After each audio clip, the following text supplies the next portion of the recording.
in my journey of healing, I had to learn how to heal through my bodies. All right. And someone asked me recently, I have a good friend who asked me, what steps did I take to become happy?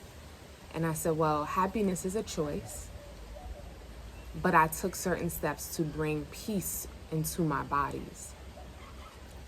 And I want to share those today. The first thing I did was choose myself. I had to stop showing up for everybody, everything. My job, my friends, my family, my community, everything outside of me. I had to put a big stop on it. And this took years. This is not an overnight thing. This took years of things dropping off and me just being like, well, I can't make it. I can't do it. I can't be there. I can't show up. And then recognizing, like, you know what? You really need to take time for yourself. I had to choose myself. And that's why I moved out of the country. It was in that moment of me making $10K a month. And in my last company, my last product-based company, which was an herb company. And recognizing that even though I'm breaking my neck and my back for my community, I'm still being disrespected. And not by a lot of people, but by people that don't understand how business works, don't understand how shipping works, don't understand that I'm not Amazon. And it made me realize, you know what? Sometimes one bad apple can spoil it for the whole bunch. And I just shut down everything and I said, I need time for me. So the first thing I did was choose myself. I decided to put my body in an environment that was a vibration and a frequency of peace. I did some research, found the safest place in the world, saw that they had the weather that I required, and I went there. I actually chose the second safest place in the world, which is Merida, Mexico, which was Merida, Mexico in 2020. I've lived in Mexico for 3 years, almost 4. I'm now in a new country. I chose myself. The second thing I did, I started to mentally dump. I needed to talk through everything that I've experienced, make sense of it, allow myself to hear it. These are the things that I've experienced that are weighing on me. I did a lot of journaling. I did a lot of talking. I connected with therapists. I connected with a lot of friends. I did a lot of releasing. And this was very important because I was holding so much in my mind that I could not be at peace because I was constantly at war with the scenarios that I've experienced. People don't realize how sometimes when they don't speak up about the things that are hurting them, they keep on reliving it until they actually can confront it. This also put me in a position to stop looking at labels so much because a lot of the things that I've experienced that were so painful to me, I experienced at the hands of my own family, at the hands of my own mother. So I had to look at the mother wound. I had to look at the father wound. I had to look at all of the things that I experienced. And I'm a very logical person. So it has to make, I'm very sensitive to and emotional. I think I'm a great balance of the two.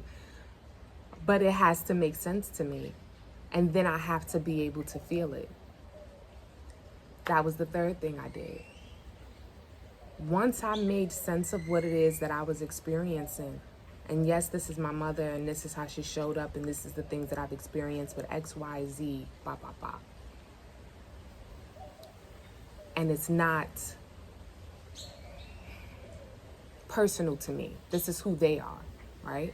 Once I got that part out the way, then I could feel it. Then I could cry about it. Then I could talk about what emotions that brought through me. I had to clear that up. Because yes, I am a spiritual being having a human experience, and that human experience part is major for me. The human experience part is major. Why? Because that's where we are. My spirit is putting me through lessons. I chose these lessons. I don't know if you are a believer of that ideology, but I am. I know that I chose this life. I know that I chose my family. I know that I chose these lessons. And I know that I'm going to continue to meet the same lessons until I pass. I'm on Earth School. This is Earth School. You can't be here without learning a lesson. You just can't. So, after I allowed myself to feel my emotions, I then had to create a new foundation for myself. And this is where spirituality stepped up for me so much. And that's why I call myself a spiritual therapist. Because a lot of the things that we've experienced in our lives is because we lack moral standards and values. That's it.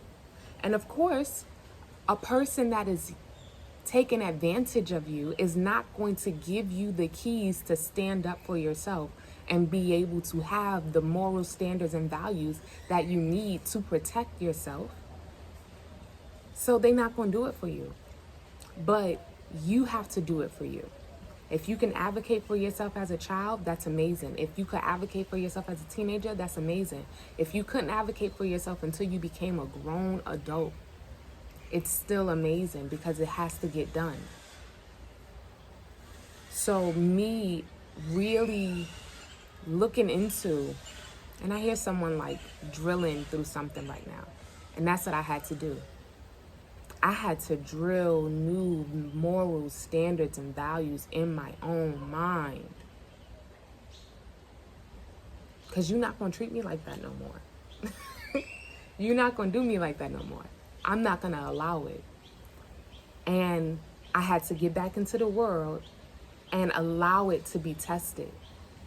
I did this experience called Workaway, which is something I'll talk about another time, but it's basically where you are able to work at people's homes or at people's businesses and you stay there for free and they provide you with housing and they provide you with food. I did that through 2 different countries already, and it's been an amazing experience. And it's mainly been an amazing experience because I've been able to test out my moral standards and values on other people.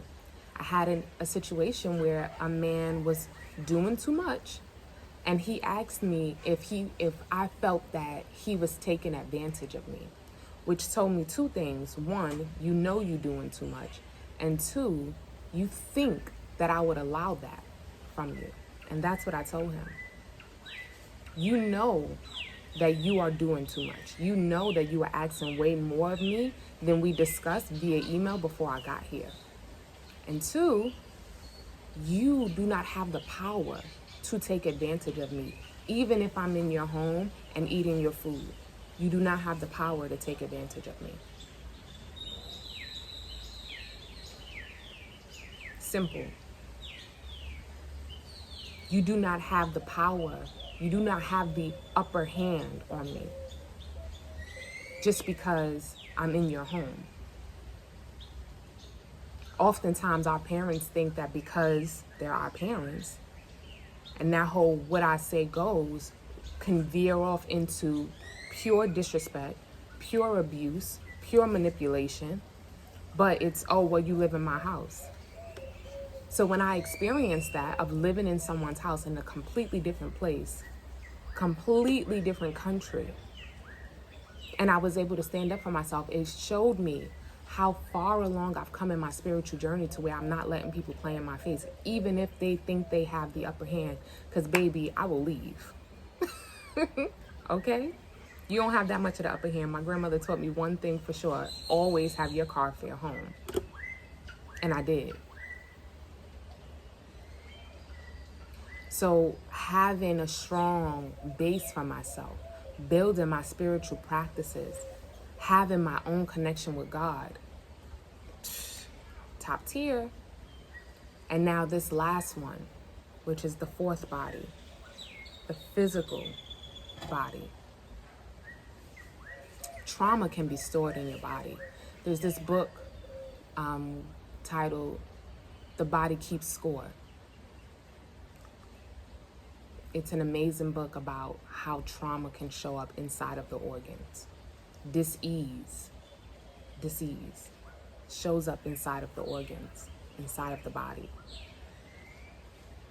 There are so many ways that we have to go about releasing it out of our bodies, with the foods that we eat, with the way that we move, with the way that we breathe, with the way that we connect to nature. And that is where I am today. I'm in that process of releasing all of this energy out of my body. There are some ailments that I'm dealing with. And me allowing myself to be free, to show up, to not hold on to the things that I'm receiving that I know I'm supposed to be sharing, will allow me to release the very issue that I have. The very issue that I have. And I know for a fact that if I hadn't gone through those first 4 stages, I wouldn't be in a space to actually get back into my body, get out of my mind and into my body, and be more intentional with how it is that I'm moving my body, how I'm eating, how I'm allowing my body to interact with the world. This is how I got to the level of peace that I am in today. This is how I continue to cultivate happiness and choose happiness.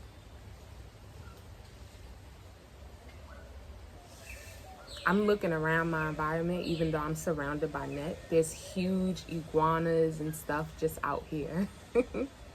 And this is what I chose because I love nature. It makes me feel good. I chose a place of peace, and I'm growing in a place of peace. As above, so below. As within, so without. I'm quite literally a product of my environment.